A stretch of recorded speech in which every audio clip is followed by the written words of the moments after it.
امام حسین رضی اللہ تعالیٰ عنہ مکہ مکرمہ تشریف لے آئے اور یہاں صحابہ کرام علیہم الرضوان سے مختلف مشورے ہوئے، اور انہی مشوروں کے دوران مکہ مکرمہ میں بھی امام حسین رضی اللہ تعالیٰ عنہ کو بہت پریشان کیا گیا۔ ادھر سے کوفے سے سینکڑوں کی تعداد میں خطوط مکہ مکرمہ آنا شروع ہو گئے امام حسین رضی اللہ تعالیٰ عنہ کے پاس کہ آپ کوفے تشریف لائیں، ہم آپ کے ہاتھ پہ بیعت کرنا چاہتے ہیں۔ اتنے سارے خطوط جب امام حسین رضی اللہ تعالیٰ عنہ کی بارگاہ میں پہنچے تو آپ نے یہ سوچا کہ ظاہر ہے کہ یزید پلید کی بیعت کرنے کے لیے لوگ تیار نہیں ہیں، اور وہ مجھے اپنی بیعت کے لیے بلا رہے ہیں۔ دین اسلام کی سربلندی کے لیے امام حسین رضی اللہ تعالی عنہ نے صحابہ کرام علیہم الرضوان سے مشورے کے بعد کوفے کے حالات کے لیے امام مسلم بن عقیل رضی اللہ تعالی عنہ کو روانہ کیا کہ آپ جائیں، آپ وہاں جا کر حالات کا جائزہ لیں، اس لیے کہ امام حسن رضی اللہ تعالی عنہ نے اپنی وصیت میں امام حسین رضی اللہ تعالی عنہ کو یہ فرمایا تھا کہ کوفیوں کی بات پر اعتبار مت کرنا، یہ بے وفا ہیں، ان کی باتوں پہ اعتبار مت کرنا۔ آپ کے دل میں یقینی طور پر کچھ نہ کچھ شش و پنج تھا۔ آپ نے مسلم بن عقیل رضی اللہ تعالیٰ عنہ کو روانہ کیا کہ حالات کا جائزہ لیں۔ جب مسلم بن عقیل رضی اللہ تعالیٰ عنہ کوفے پہنچے اور آپ کا بڑے شاندار طریقے سے استقبال کیا گیا، ہزار ہا لوگ آپ کی خدمت میں حاضر ہوئے اور آپ کے ہاتھ پر بیعت کی امام حسین رضی اللہ تعالی عنہ کی جو خلافت یا آپ نے جو قاصد بھیجا اس کے چکر میں کہ چلو امام حسین رضی اللہ تعالیٰ عنہ کے حکم پر امام مسلم بن عقیل رضی اللہ تعالیٰ عنہ کے ہاتھ پر بیعت کریں۔ آپ نے جب جائزہ لیا تو بڑے اچھے سازگار حالات تھے، اور آپ نے امام حسین رضی اللہ تعالیٰ عنہ کو خط لکھ دیا۔ خط جب روانہ کر دیا اس کے بعد حالات یکسر خراب ہو گئے۔ ادھر یزید نے ابن زیاد کو یہ حکم دے دیا کہ اگر لوگ امام حسین رضی اللہ تعالیٰ عنہ کی طرف بیعت کریں گے اور ان کی فرما برداری میں آ گئے تو پھر ہمارے تخت و تاج کو یقینی طور پر نقصان پہنچائے گا، تم جتنا ہو سکے ان کے اوپر شدت کرو اور ظلم و جبر کی انتہا کر دو، مگر لوگ ان کے قریب نہیں جانا چاہیے۔ حالات اتنے خراب ہوئے کہ وہاں سب کے سب جو لوگ تھے، بعض روایتوں میں کہ 18,000 لوگوں نے مسلم بن عقیل رضی اللہ تعالیٰ عنہ کے ہاتھ پر بیعت کر لی تھی، اور امام حسین کو بار بار بلانے کے لیے جو خطوط جا رہے تھے اس میں جب امام حسین رضی اللہ تعالیٰ عنہ کو مسلم بن عقیل رضی اللہ تعالیٰ عنہ کا خط ملا اور آپ نے جب خط پڑھا آپ خوش ہوئے کہ حالات بڑے اچھے ہو گئے، شاندار ہو گئے۔ آپ نے مکہ مکرمہ سے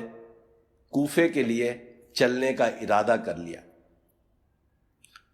3 ذی الحج آپ نے کوفے کے لیے روانگی کی، اور پیچھے کوفے میں اتنے برے حالات ہو گئے کہ حضرت مسلم بن عقیل رضی اللہ تعالیٰ عنہ کو 3 ذی الحجہ کو شہید کر دیا گیا۔ ظاہر ہے کہ آپ کو خط مل گیا تھا کہ حالات اچھے ہیں، اب دوسرا خط آپ کو تو نہیں مل پایا کہ جس کی وجہ سے آپ کو یہ پتہ چل جائے کہ پیچھے مسلم بن عقیل رضی اللہ تعالیٰ عنہ کو شہید کر دیا گیا ہے۔ قصہ مختصر، واقعات تو بہت ہیں، آپ کا سفر جس طرح ہوا ہے بڑا طویل واقعہ ہے۔ بہرحال امام حسین رضی اللہ تعالی عنہ مکہ مکرمہ سے اپنے رفقا کے ساتھ، اپنے گھر والوں کے ساتھ اس ارادے سے نکلے کہ کوفے والے اصرار کر رہے ہیں، اور یقینی طور پر کوئی بھی جب امیر المومنین ہو، جو اتنی شان اور عظمت کا مالک ہو، اور نانا جان کے دین کی اتنی فکر اور پرواہ ہو، تو پھر ایسے خطوط پر یقین زیادہ ہو جاتا ہے۔ آپ چلے کہ نانا جان کے دین کی خاطر ہم سفر کرتے ہیں اور اس سفر کو کامیابی کی طرف لے کے جاتے ہیں۔ بہرحال حکمت الہی اور قدرت الہی کا کچھ اور ہی معاملہ تھا۔ آپ جب پہنچے اور آپ کے ساتھ آپ کے رفقا، جن کی تعداد مختلف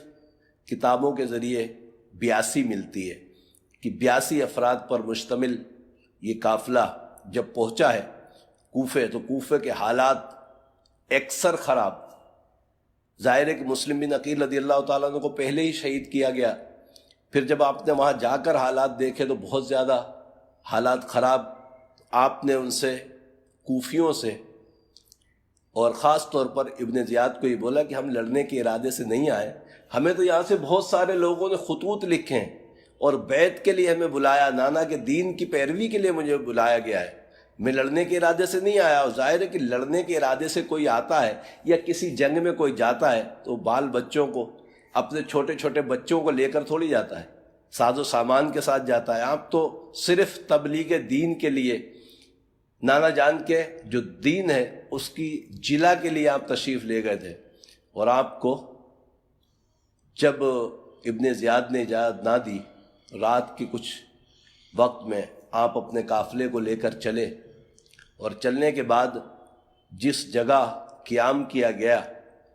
اس جگہ کے متعلق امام حسین رضی اللہ تعالیٰ عنہ نے لوگوں سے پوچھا یہ کون سی جگہ ہے؟ جواب دینے والے نے جواب دیا یہ کربلا ہے۔ آپ نے وہیں ارادہ کر لیا کہ کربلا کی یہ وہی زمین ہے جس کے متعلق میری شہادت کی بہت خبریں ہیں۔ یقینی طور پر امام حسین رضی اللہ تعالیٰ عنہ کو بھی اپنی شہادت کا علم تھا۔ ظاہر ہے کہ اتنے پرانے واقعات تھے، آقا صلی اللہ تعالیٰ علیہ وسلم کے فرمان تھے، احادیث مبارکہ تھیں،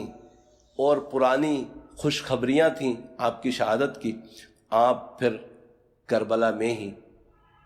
آپ نے خیمے لگا لیے، اور وہیں آپ نے کوشش کی کہ جیسے سفارتی طور پر آج ہم باتیں کرتے ہیں، نیگوشیٹ کرتے ہیں ایک دوسرے سے، امام حسین رضی اللہ تعالیٰ عنہ نے اپنی تمام حجتیں قائم کیں اور اپنے فضائل بھی بیان کیے کوفیوں سے، یزیدیوں سے، کہ آج روئے زمین پر آقا صلی اللہ تعالیٰ علیہ وسلم کا میں نواسا ہوں، مجھ سے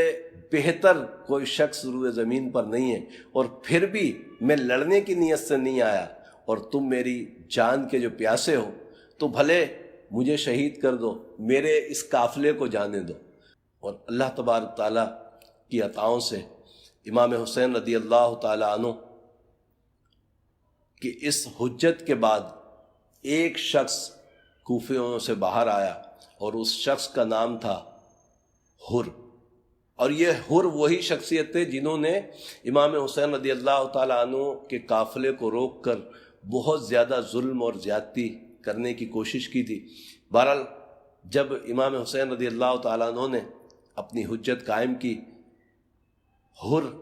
جو بعد میں مسلمان ہو گئے، آپ کے اوپر ایمان لائے، اور آپ کے اوپر ہی لڑتے ہوئے آپ نے جام شہادت نوش کیا، تو اس سے پہلے آپ نے تمام اپنی خطاؤں کی معافی بھی امام حسین رضی اللہ تعالیٰ عنہ سے چاہی۔ رب کریم اپنی رحمتوں سے امام حسین رضی اللہ تعالیٰ عنہ کے قافلے والوں کو، شہداء کو ہم سلام پیش کرتے ہیں کہ دین اسلام کے لیے انہوں نے جو قربانیاں دی ہیں، آج جس کی وجہ سے دین اسلام پوری دنیا میں